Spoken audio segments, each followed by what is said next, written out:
Program Manager at Patapsco Heritage Greenway, and I just want to say thank you so much for being here. I hope none of you are fire marshals, and if you are, I'm sorry. But I'm going to just let a few more people get settled in as chairs come, but we will go ahead and I'll start kind of introducing Patapsco Heritage Greenway before we dig into the archaeology that you all are probably here to hear about. Like I said, I am the Heritage Program Manager at Patapsco Heritage Greenway, and if you are not familiar with us, oh, sorry, I was supposed to say, just as a heads up, we are recording this presentation for us to put on our YouTube channel in case anyone wants to revisit the content later. If you would like to self-select to not be seen or heard, just stay seated and stay quiet. Otherwise, you may hear your voice on the recording. But so, if you are not familiar with who we are as Patapsco Heritage Greenway, we are the non-profit management entity for the Patapsco Valley Heritage Area, which is one of Maryland's 13 certified heritage areas and the most recent heritage area to be added to the program. So in heritage areas, individuals, businesses, nonprofits, and local and state governments form partnerships aimed at preserving Maryland's historic sites and towns, natural landscapes, and enduring traditions. Our mission in the Patapsco Valley is to preserve, protect, interpret, and restore the environment, history, and culture of Maryland's Patapsco Valley for all. And we have 4 primary focus areas, and I guess my laser does not show on the screen. But our oh, you did? Yeah. Okay, I just can't see it. So our focus areas are history and heritage, environment, arts and culture, and recreation. So that's kind of what all of our programming centers around. And our primary strategic goals to achieve our vision include stewardship, interpretation, heritage tourism, recreation, and management. We are not a land management entity. So we do not own or manage any of the physical spaces and places that you may see in these presentations. The majority of what I'll show you today is on publicly accessible land, primarily either owned by local county governments or on state parks. So continuing on, this is just a visual of the Patapsco Valley Heritage Area as it is now. The yellow portions are the original heritage area that was created in 2015. And then roughly around 2020, 2021, we had a boundary expansion, and that's all those areas in pink. So that's kind of the geographic spread of the heritage area, and it primarily, as you would think by the name, follows the Patapsco River. So we are in the Patapsco River Valley. Cascade Falls, just a really beautiful image of one of the natural spaces within the heritage area. This is located within Patapsco Valley State Park. Another site within the heritage area, Banneker Historical Park and Museum. These are just some examples of the spaces and places that you can visit within the heritage area. We do have a variety of programs. So we have an environmental stewardship program, which includes a stream watchers program, watershed cleanups, invasive plant removals, tree plantings, etc. We have a very robust volunteer program, so if you're interested in being added to our listserv and volunteering with us, you can sign in or up on the sheet that was back by the entrance. Otherwise, I also have cards available that I can give you, and you can email me and I'll connect you with the right person for volunteering. Our environmental portfolio is publicly accessible, so all the data on things like our water quality monitoring, on tree plantings, etc., all of that can be found online. We also have physical copies, just not here right now. But you can find all of that data available on our website. And we also have our water quality manager here as well, Mandy DeLeo. She's waving her hand low. But if you are interested in learning more about water quality monitoring or volunteering with her, you can also chat with her following the presentation. We also do corporate events, so things for team building, etc. We typically have a 3-hour environmental stewardship program, followed by a social hour at Manor Hill Tavern. So those are great and fun. If you want your organization to get involved, this is an opportunity to do so as well. I did mention Mandy's water quality monitoring program, and I forgot I had a slide. But this is a bit of the data that's been collected over 2024. If you have questions on it, I'm sure Mandy would be able to answer them better than I could. But we do monitor the physical, chemical, and biological parameters that indicate water health in the Patapsco Valley. And the Heritage Program, which is the program that I run, we run a variety of events, including open houses, lecture series, such as our annual Patapsco Day celebration.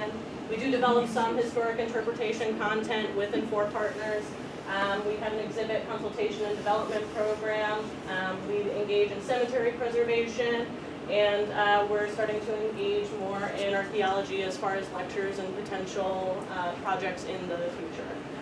So, taking all of those individual programs into consideration, we also try not to silo our programs. We see intersections with history and the environment and arts and culture and recreation, and so we try to create programs that emphasize all of those as well. So we do have a variety of things people can engage with if you just want a little taste of everything, such as our Family Day on the Trolley Trail program that happens twice a year, once around Mother's Day weekend and again around Halloween.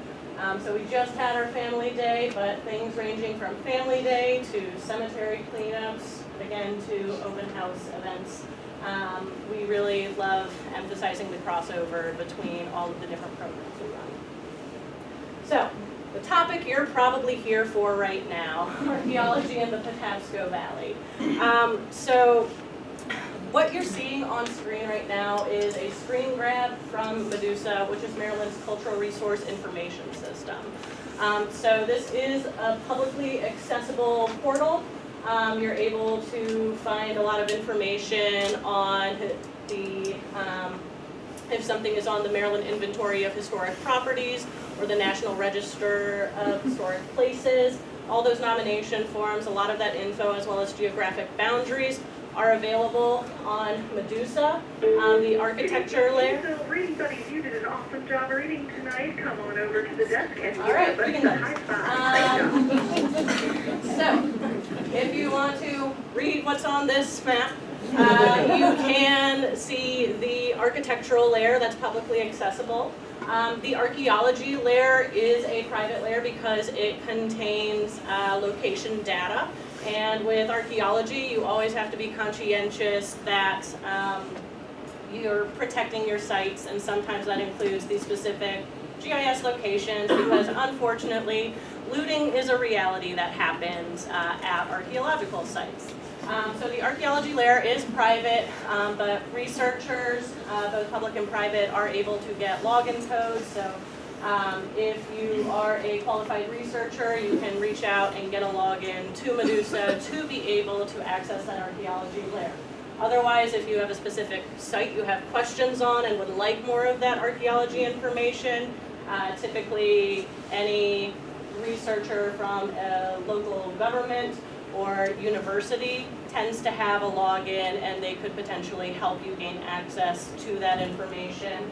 If you have a specific site you have questions on, my card is in the back, and feel free to email me. I'll be happy to take a peek and see what Medusa shows. So this is the archaeology layer you're seeing on screen.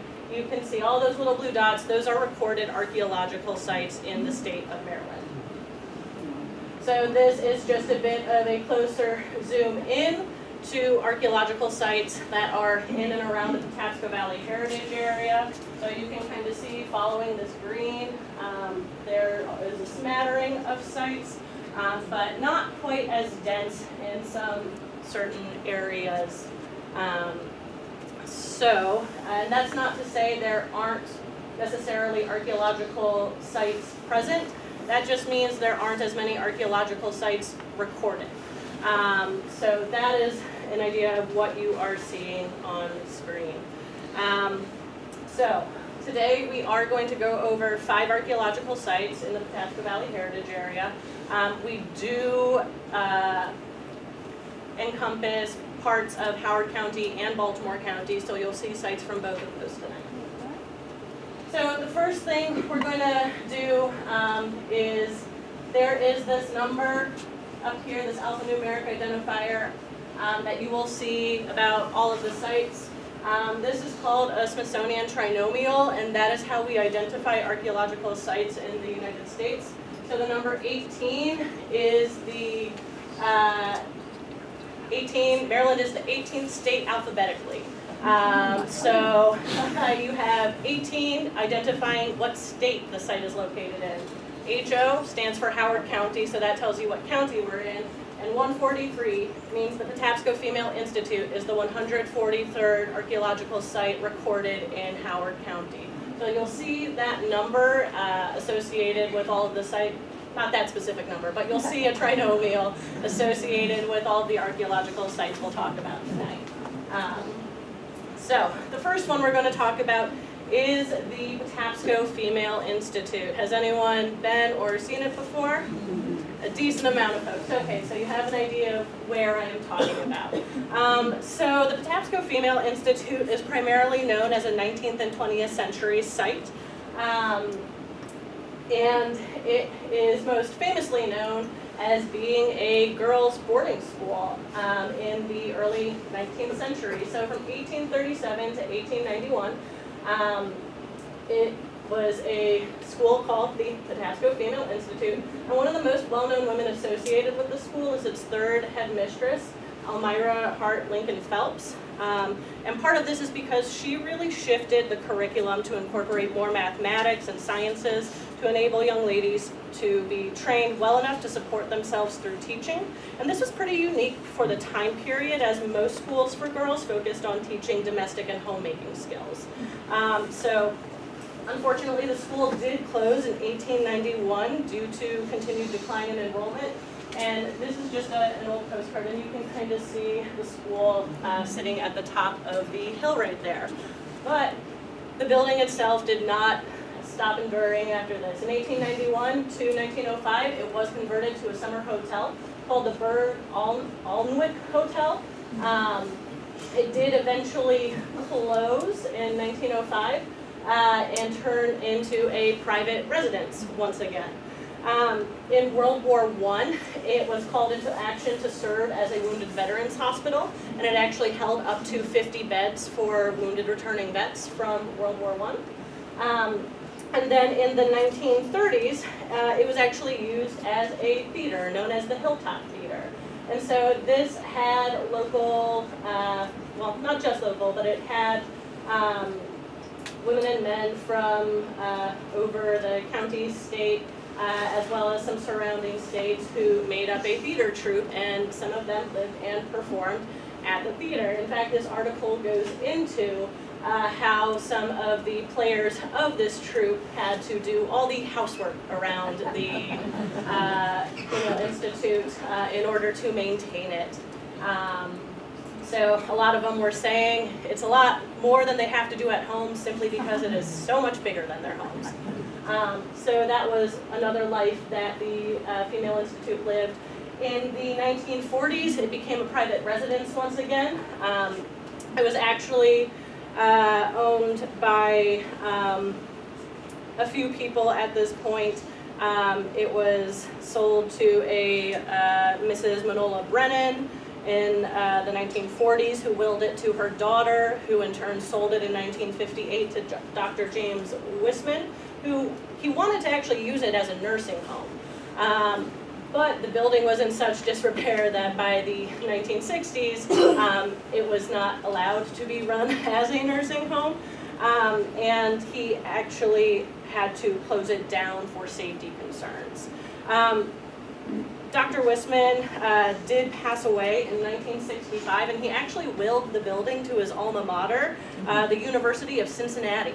So, University of Cincinnati owned it for a little under a year before they sold it to the Howard County government, who owns it now.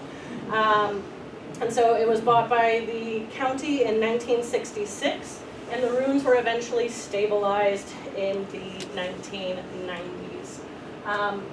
So, after it was stabilized, it saw a number of archaeological excavations being held at the site.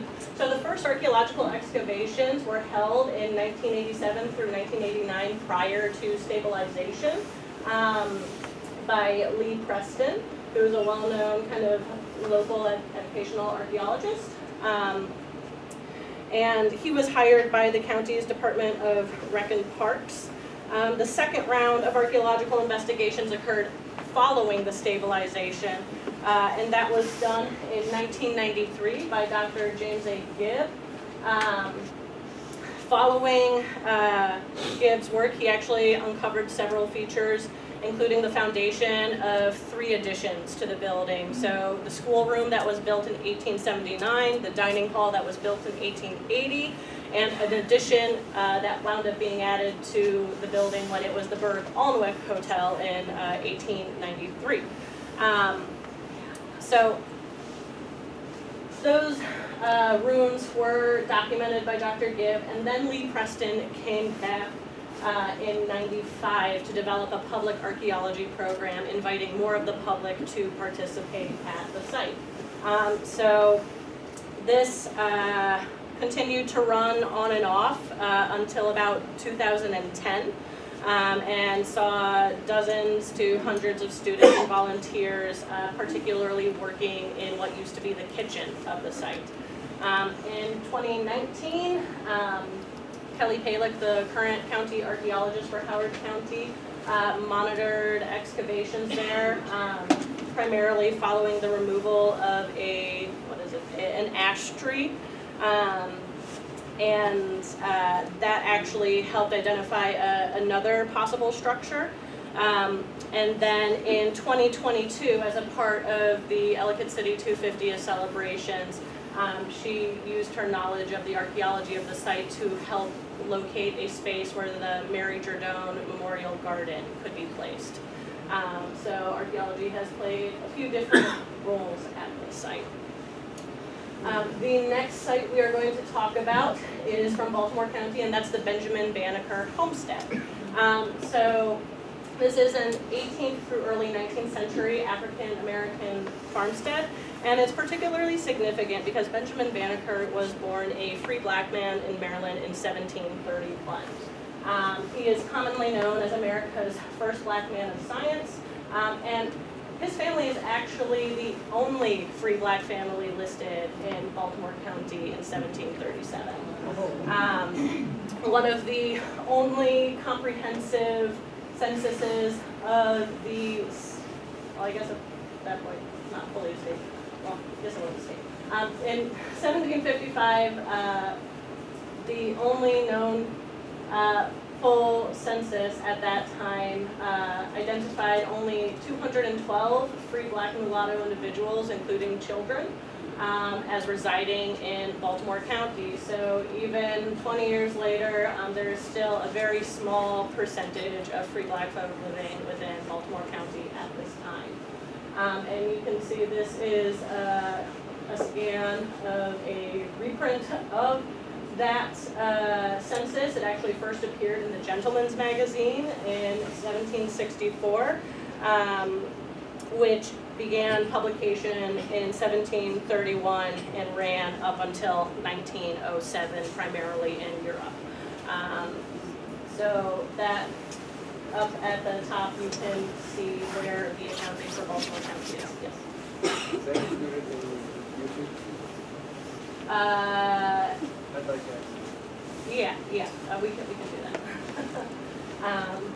But yes, and this is very easy to find via Google. It's digitized through Google Books as well. So this document itself, plus the whole issue of the magazine, is open access. So folks can revisit that if they are interested. The information that we can find at the Banneker Homestead is really significant because it has the opportunity to tell us more about the life of a free black family living in Baltimore County during the antebellum era. Yes, antebellum. So let's see here. So, the first archaeological work that was actually done at the Banneker homestead was really instigated by a community advocate and preservation enthusiast, Charles Wygant.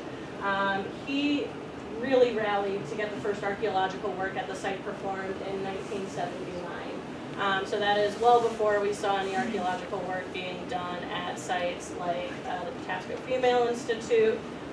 Besides one other site, this is probably the earliest archaeological work you'll see highlighted at the sites that we're going to be talking about tonight.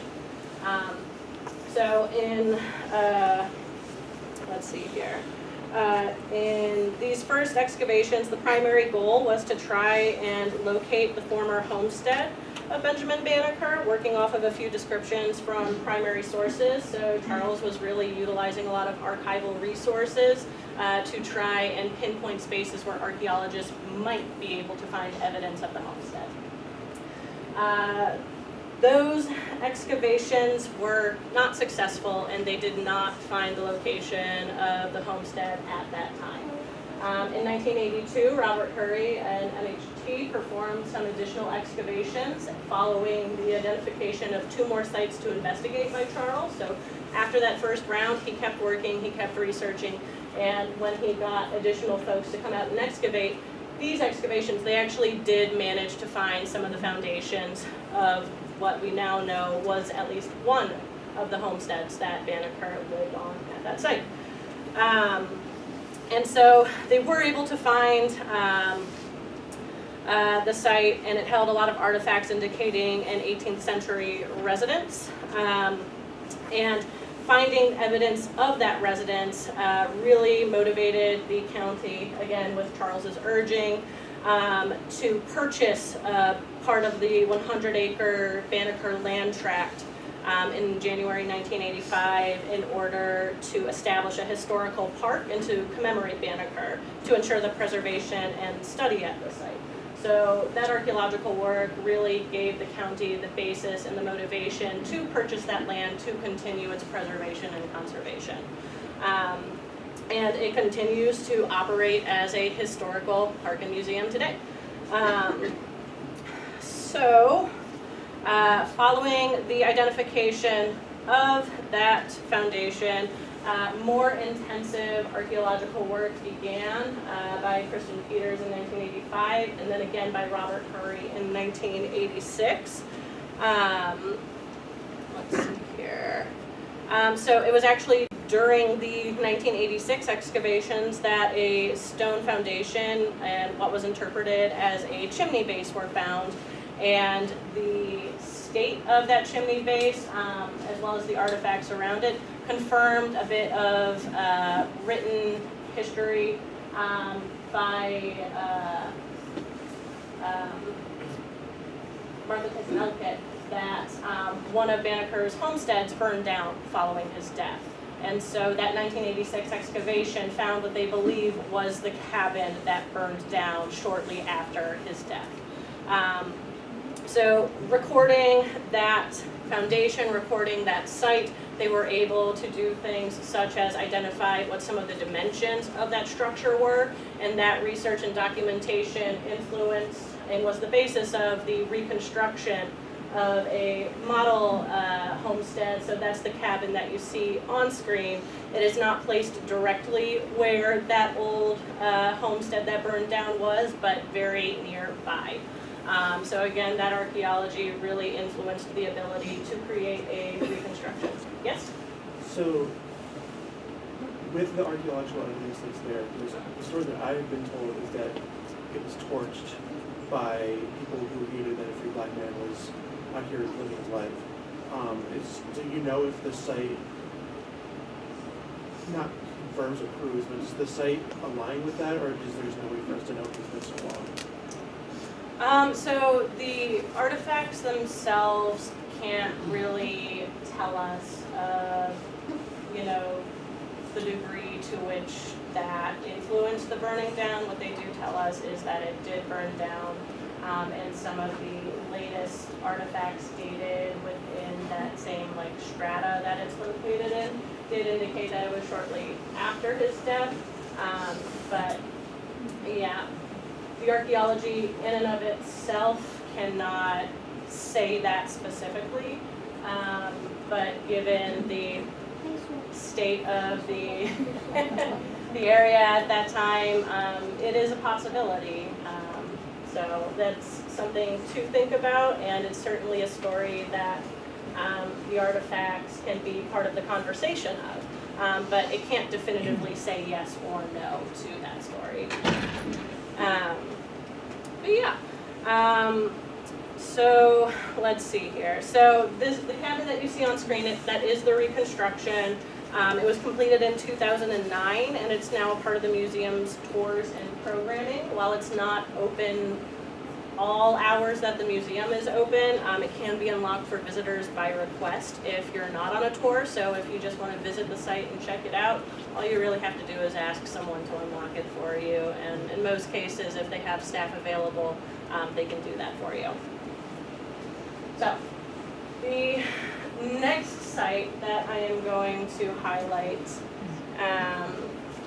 let's see here, is the Belmont Estate. So hopping back into Howard County for this one.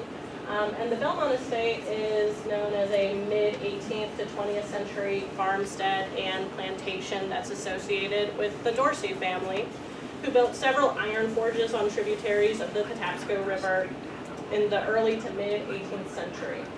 So this was originally a tract of land known as Moore's Morning Choice, and Caleb Dorsey Sr. purchased it from Mordecai Moore at an unknown date, then sold it to his son Caleb in 1732. And it is known as one of the earliest forced labor farmstead and plantation homes in Howard County. While it's unclear exactly how many enslaved people used to reside and labor at Belmont, we do know that tax records indicate that Edward Dorsey, when he passed in 1799, held 36 enslaved people as part of his estate. And in 1860, a federal slave census shows that Edward Dorsey's grandson, Charles Hanson, owned 10 enslaved people at the estate at that time. And so you can actually see, this is a scan of that 1860 census, and that red box is circling the entry documenting Charles Hanson's enslaved people that were located on site. And you'll notice that the census did not give names to people. It just documented their age and whether they were black or mulatto. So this is the 1860 census. And let's see here, over the years, Belmont was owned by a number of Dorsey descendants, and then into the 20th century, we saw some other organizations that took ownership of the property, including the Smithsonian Institution. It's actually, if anyone has ever had to do IRB training, Institutional Review Board, for human subject research, this is actually the site where the Belmont Report was created. So that is where the Smithsonian held meetings to determine ethical standards for human subject research. So that is another very interesting component of the site. It was also owned by the American Chemical Society, as well as Howard Community College, and then eventually it came under the jurisdiction of Howard County Department of Rec and Parks, and it adjoins to Patapsco Valley State Park. So when it comes to archaeology that's been done there, very recent archaeological work compared to what was happening at the Banneker Museum. So another local preservation advocate, Fred Dorsey, he really got the ball rolling with exploring the underground resources at the site in 2014 by bringing researchers from the USDA to perform ground-penetrating radar in order to detect unmarked burials located at the cemetery on site. So the GPR did identify at least 3 unmarked burials within the cemetery that is in the fence location. GPR was not done outside of the fence, but it is hopeful that someday additional GPR will be done to determine if there are additional burials outside of what is currently fenced in. But the rest of the archaeological work that's been done has primarily been compliance-based, so a lot of monitoring while construction and other projects that will disturb the ground and underground resources took place. So the archaeological work in 2016 was performed by our Christopher Goodwin and Associates while monitoring a proposed walkway and patio project at the estate. And artifacts that came from that period of time mainly consisted of kitchen-related materials. So they do know that where that walkway was and patio were going used to have proximity to was likely part of a kitchen. And then in 2019, they engaged in similar work while Belmont was having water lines installed, and again, had a lot of kitchen-related materials. So the area where a lot of that has been happening, likely outside what used to be the kitchen and or a summer kitchen, so an external structure that you would move the stove to during the summer so that you could exist comfortably in your home and not overheat. So in 2019, Howard County archaeologist Kelly Cools also did additional monitoring when, let's see here, when utility trenches were being dug to add additional utility lines to the building, and they were actually able to find a brick foundation that they believe is associated with an undocumented outbuilding dating to the 18th or 19th century. So the artifact assemblage was a bit more architectural in nature, so again, that could tell us there was a building there, but not much of the material spoke to what may have been inside of that building. Could have been storage, could have been something else, we just don't have enough information to know at this point. But that is the Belmont estate and some of the archaeology that has been performed there. The next site, it actually has two site numbers associated with it. So there were two spots that were excavated here.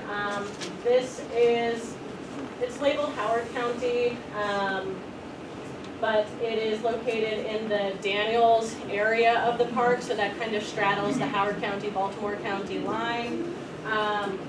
But I had an asterisk to the Elysville Rock Shelter because not everyone always remembers that what is now the Daniels area used to be Elysville, used to be Alberton. Lots of renaming happening over time with this particular site. So when the archaeological report form was filled out and recorded, it was recorded as Elysville. And you can see we are on archaeological sites 10 and 11 in Howard County. So this is some of the earliest sites associated and recorded in Howard County. And so the rock shelter is a woodlands period rock shelter. It is actually the only publicly accessible cave in Howard County. And its early excavations are described by a gentleman called J.D. McGuire in 1880. Is that a hand? Yes. What is a woodlands period rock shelter? Do you mean it's a cave or did somebody build it? So rock shelters, it is a naturally occurring cave. Rock shelters and shelters in general by indigenous people use both naturally occurring shelters as well as building shelters. So this rock shelter, it is naturally occurring. They did not build it. But yeah, so it's a naturally occurring rock shelter, yes. Why does it qualify as two sites, 10 and 11? I'll get there in a second. So, J.D. McGuire, he was a very multifaceted gentleman, a bit of a Renaissance man, if you will. He was technically an attorney who lived in Ellicott City, but he was also a student and enthusiast of archaeology and ethnology. He was associated with the Bureau of American Ethnology and was an officer of the Anthropological Society of Washington. So this is a particularly challenging site to think about the archaeological materials from, in part because we only have descriptions of what was collected there. In the 1880s, when McGuire excavated, he wrote about his excavations, he described what he found, and then he says he donated it to the Smithsonian. They don't know what records that is under, so all we really have is his description from his manuscript in the late 19th century saying, I found ash, I found a knife, a scraper, 6 sherds of shell-tempered pottery and bone fragments. So we do know some things based on the description of shell-tempered pottery. That is actually a material, so when you're tempering pottery, that's the material that you mix in with the clay, and that is kind of what helps it hold it together when you fire it and make it a little bit more durable. Shell-tempered pottery becomes a bit more prominent in the late Woodlands period. So that is, a bit more prevalent around 950 to 1600 of our current era. So we do know that the described pottery is likely from that time period, and shell-tempered pottery could also be made to have thinner walls that was able to be fired at higher temperatures. So that made the ceramic a bit more durable as well. But because all we have are descriptions, that's about as much as I can tell you about that site. We have limited information from its report and when it was documented. It actually wasn't added to Maryland's list of archaeological sites until 1971 by Maryland's first state archaeologist, Tyler Bashkin.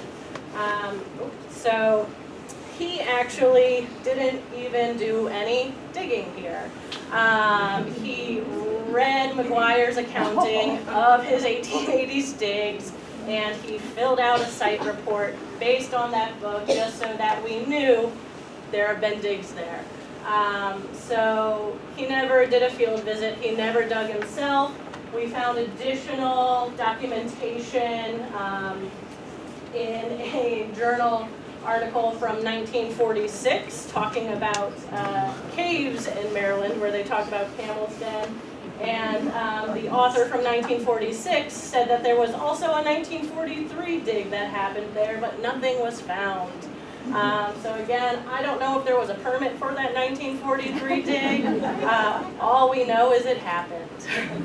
So this is a bit of a challenging site, but I do think it's important to highlight because it's one of the primary sites that is really solely, there is historic use and interaction with the site, but this is one of the only sites that is primarily pre-contact occupation as far as the artifacts that were found go. So there were and have been pre-contact artifacts found at some of these other sites, such as the Patapsco Female Institute. But this is one of the few, naturally occurring shelters that Indigenous people did use. Just don't know where those artifacts are now. So, what's that? Yes? On your last slide, it described as the Woodlands period. Yeah. Is that a time frame? Yeah, so that is a time frame of Indigenous occupation. So that, I would need to consult some other notes for specifics, but at least I think like 1,000 plus years before the current era, up through about 1600 and colonial contact and engagement with Indigenous folks. So Woodlands is one of the last pre-contact time periods in kind of Indigenous archaeology timekeeping. So, yes? So one of the things that I heard about the cave from the Clark Rangers is that it was used by 2 different tribes for primarily hunting. But nothing, it wasn't lived in, it was just kind of a. Yeah, like a temporary shelter. Yeah. Yeah, and I would say that the described collections corroborate some of that. This is more activity-based artifacts that are described rather than like full-time occupation in residence. So definitely being used for more specific activities for shorter amounts of time. So definitely not a full-time occupation site. People are not living in the cave full-time, but it is a site of activity and likely some processing of what was hunted and whatnot. So that is the Eli'sville Rock Shelter. So the last site I'm going to highlight is the Elkridge Furnace Plank Building site. So this is really some of the most recent archaeology that I'm going to highlight in what remains of our time tonight. But the Elkridge Furnace Plank Building is a site, it's at 5745 Furnace Avenue in Elkridge, within Patapsco Valley State Park. And it's now part of the broader Elkridge Furnace Inn restaurant and venue and event space. It's part of historically what was known as the Elkridge Furnace Complex.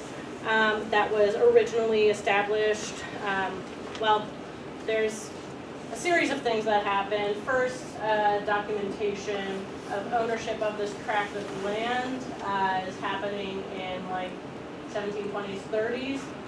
First mention that we're hearing of like a formal iron furnace is 1755 by the Dorsey family. Let's see here.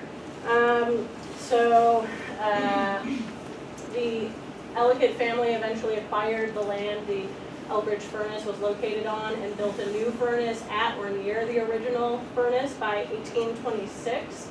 And this is a circa 1789 map with where the furnace would have been located. So this would have been documented during the time the Dorsey family owned and operated on the site, and then by the early to mid 19th century, we are seeing the Ellicott family taking ownership, and this is a photograph. I am unsure when in the 19th century this photo was located, this photo was taken. I know where it was located, but when in the 19th century this was taken, but there aren't any utility lines, telephone poles, electricity lines going up. So that does kind of give us a time frame of when it was likely taken before. So this is another image of the site. And it continued to act as a iron furnace until roughly 1873, when a flood destroyed the iron furnace in a rather explosive manner. It literally exploded and killed 2 men. The furnace was utilizing both enslaved and white convict labor much of the time, so it's unclear who, based off of the newspaper documentation about who died in this explosion, but based off of what we know about who most of the laborers were, it's likely that it was a person of color or a former white convict. So again, 1873, post-Civil War, not necessarily enslaved anymore, but many folks, especially with specialized skills like working at a furnace, being a forge master, many people did retain employment at the places where they were formerly enslaved, and that is certainly a possibility here with the Elkridge furnace. So, like I said, very recent excavations, and the sites the excavations focused on was not actually the furnace spaces itself, but rather these 2 plank buildings that you can see in this picture. Now this picture is from a HABS documentation form, so Historic American Building Survey, or Architectural Survey? It's an architectural survey documenting historic buildings. And I believe the HAB survey was done in about 2013 or 2014. Excavations first began in 2022, so very recently.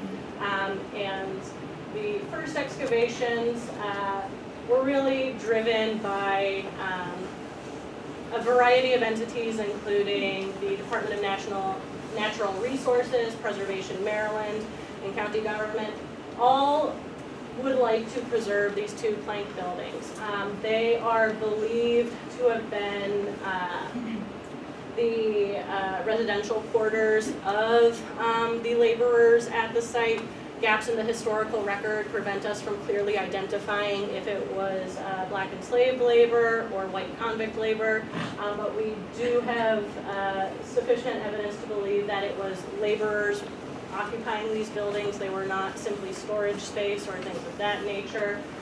So these tiny buildings next to the estate were occupied by laborers, and particularly if they were occupied by enslaved labor, there are very few standing enslaved quarters that are still in existence.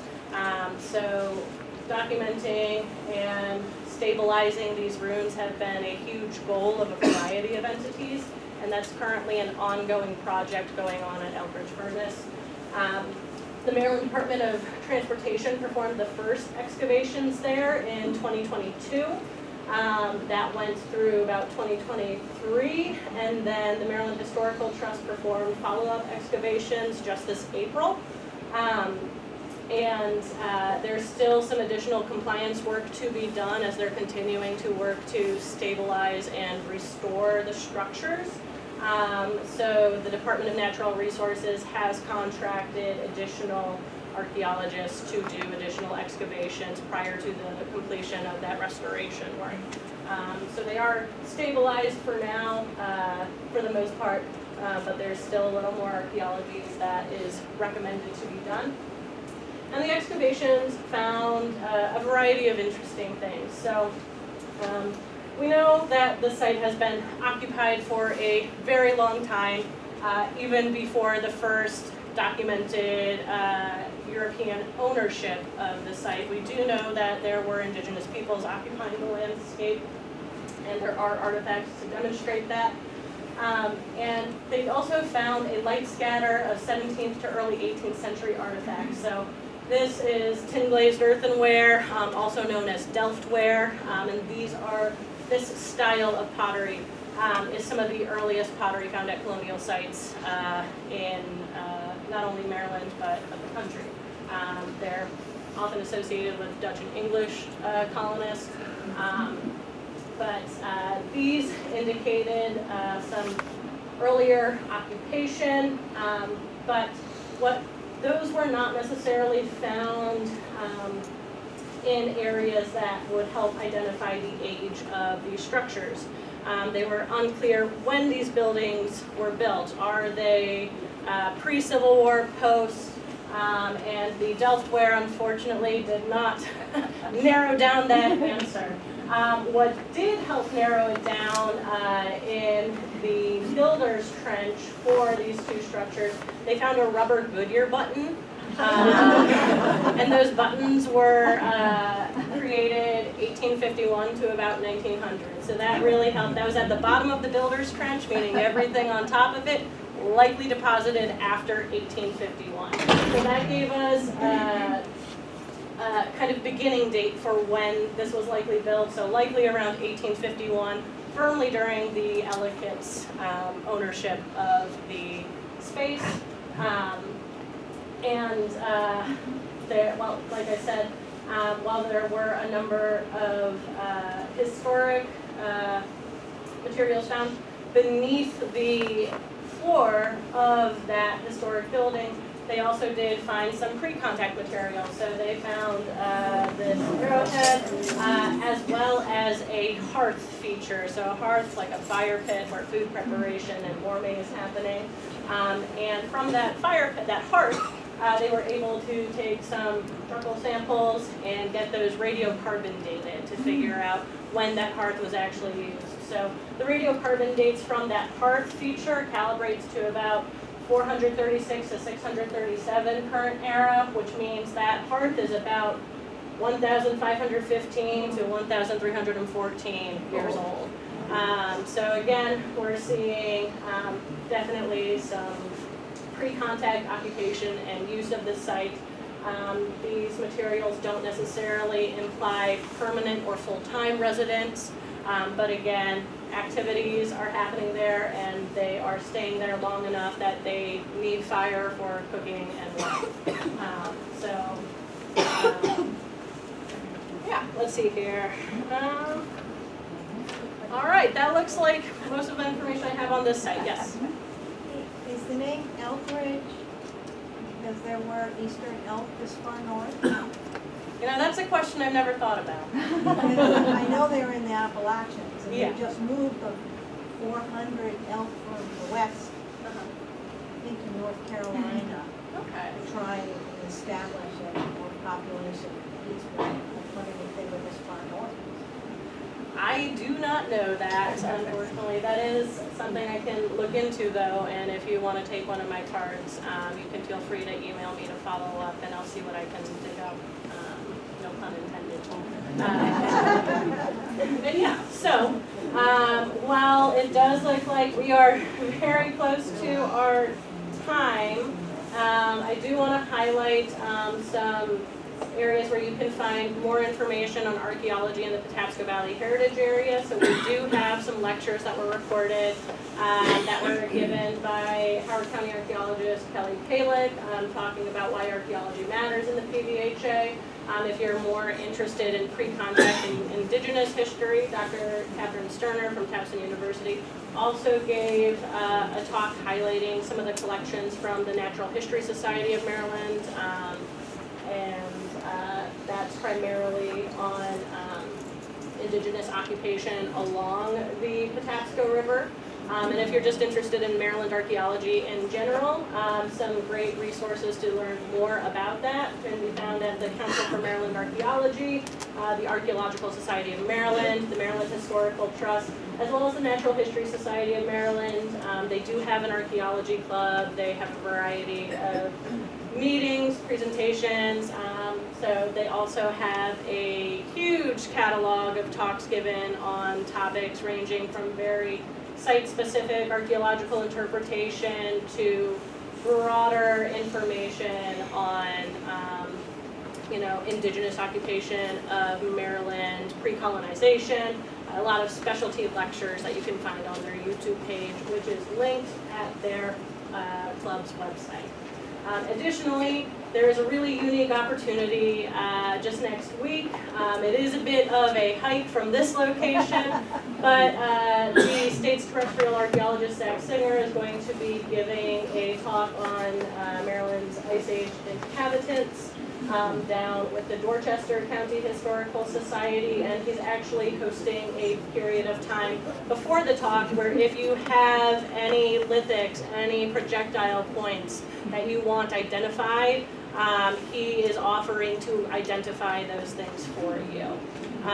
So it is a really unique opportunity to see this many Paleo-Indian points in one place at one time. And I'm sure it will be a really interesting talk, particularly because just in Baltimore County recently at St. John's Church, they're excavating a Paleo-Indian quarry with tools and evidence showing that the site was being utilized as late as 13,000 years ago. So, yes? Yeah, I did at Maryland Archaeology Day, I had a stand with Zach Oh, awesome. down at St. Leonard, and that picture there shows the Folsom points. Oh, awesome. So, some of the earliest projectile points in Maryland that were used to hunt the mastodons. Yeah. So Zach, he's the guru. He's a young guy, but he puts me to shame. But Yeah. I was just wondering, Yes. on Fort Meade and Patapsco Wildlife Refuge, we've done a phase 1 study of all 9,000 acres. I'm just wondering along Patapsco, and I grew up in that river Yeah. as a kid. My family would always go to picnics there all the time. That gave me the interest. Do you know the percentage of the land, like in the floodplains and on the sides of the streams that's been done? Off the top of my head, no. I do know that in the early 2000s, R.C. Goodman and Company did an assessment of Patapsco Valley State Park as a whole, but a concentrated survey up and down the river and into floodplain has not been done to my knowledge. Yes? It seems all these projects are done professionally, Goodwin and Associates and stuff, but how do we volunteer to be part of one? Yeah, so that is a great question. So a variety of places do run public archaeology projects. So within Howard County, I know Kelly Kalick has a very robust volunteer program. They're currently working at The downstairs area will close in 15 minutes at 7:45. All right. Library will now begin, and all unattended materials will be collected at this time. But yeah, so Kelly Kalick has a public archaeology project where she accepts volunteers, and they're currently working at Blandare Park, part of the historic portion of the park, again at another standing enslaved cabin. So that is one project I know of happening in the area. But if you go to the Maryland Historical Trust website, they do have a link identifying public programs where folks can sign up to come out and volunteer. If you are interested, there are also a variety of groups that do kind of public archaeology projects. I would primarily look at university-based projects doing a lot of that public outreach. A lot of the firms are doing CRM archaeology, so that's contracted stuff where they're on a time limit. Sometimes they'll accept volunteers, but often for liability purposes, it's their staff that are doing it. So university and government are some of the places that you'll find more public volunteer opportunities available. Yeah. Any additional questions? Yes. So, why did the cave have two numbers? Oh, I thought okay.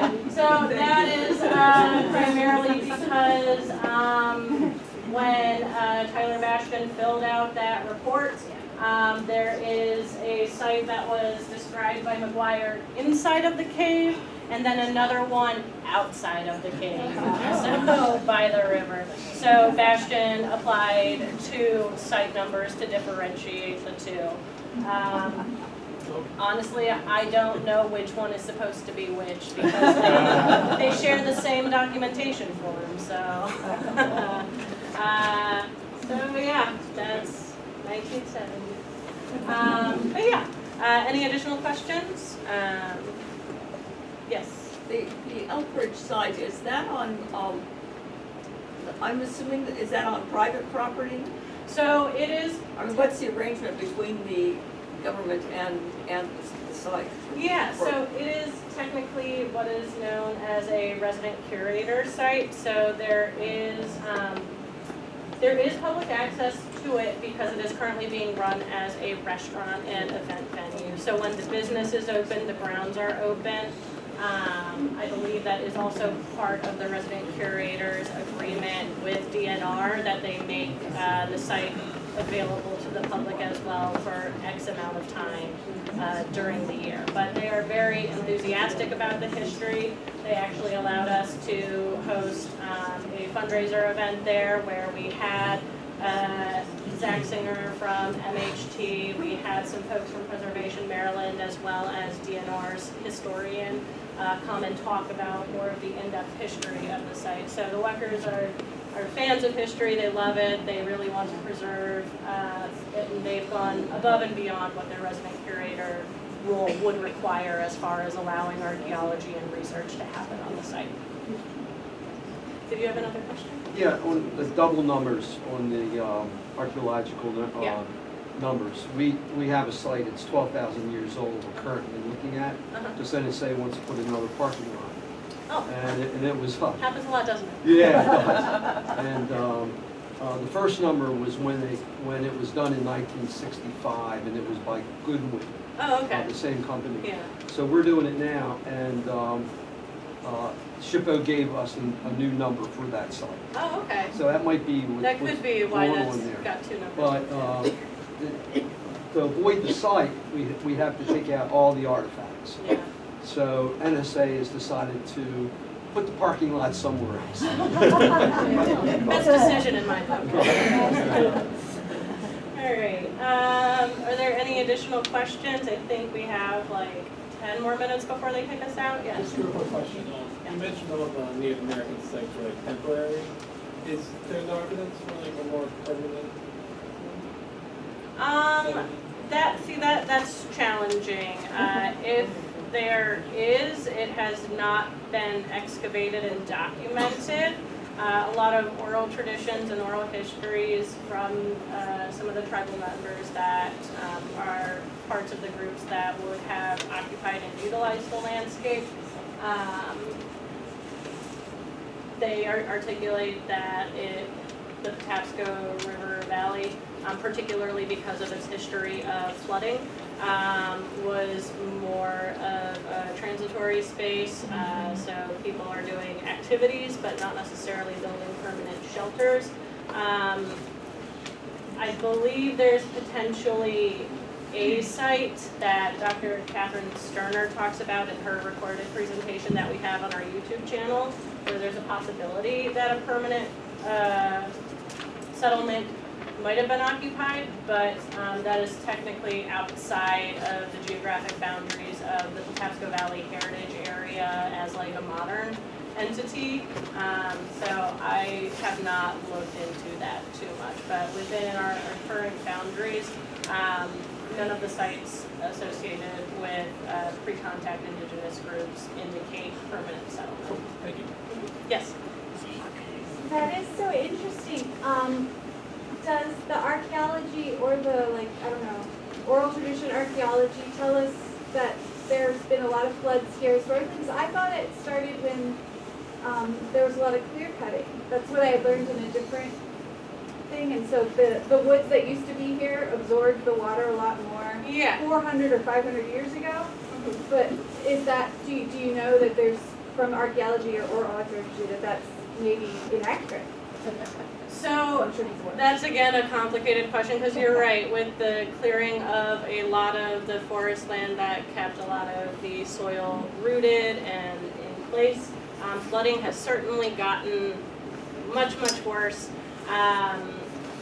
There are some stories that I don't have any of the geological like strata data to firmly know yes or no. There's a long history of flooding prior to the 1700s. But again, so much has happened to disturb the landscape, particularly in the flood zone around the river, from a variety of industrial activities ranging from lumber to even the iron industry silting in a lot of the tributaries. The landscape has changed so much to get that deep. Some of those spots aren't necessarily accessible on public land, and we would need a variety of things to fall in place in order to be able to investigate that further, at least in the sites that we as PHG have like an associated jurisdiction with. We again don't own or manage any of these sites, so we can't do anything without landowner permission at any of these places. So I just don't know enough to answer yes or no to In that. other words, we don't know yet. We don't know yet. TBD. All right. I think we have a grand total of 8 minutes before they tell us this is closed. Oh, I can take one more question, and then if you have additional questions, we can talk after, but I do think we got to start putting chairs back soon. So. If you know of a site that might possibly be a site, who do you go to? So I would make there are a few people I would go to. Initially, I would contact Well, first I would get landowner permission to do anything first. So getting permission from the landowner. But I would go to your county's, typically history and archaeology within county governments. If a county has an archaeologist on staff, they'll be either in the Department of Planning or Rec and Parks. So I would go to them, reach out, see if they can connect you with the appropriate person to report that to. In Baltimore County, I believe.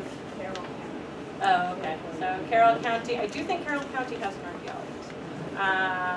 So I would reach out to either their Department of Planning or the Rec and Parks. Here in Baltimore County, Jessica Brannick, I believe, is one of the people in the Historic Preservation Unit of, I think they fall in the Department of Planning. So that would, yeah, so all of those government emails should be accessible with a quick Google.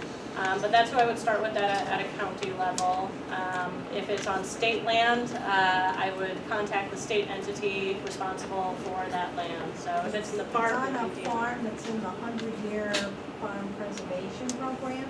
Oh, okay, well, so then there could be, if it's like, it got an easement agreement, you could likely contact the state entity associated with that. If it's a preservation easement, that would be MHT.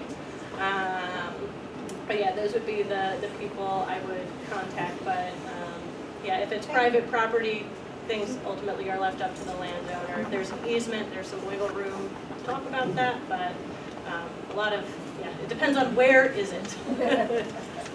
All right, yes. This was great. Are you going to do this routinely? I'll talk to the library about it. Yeah.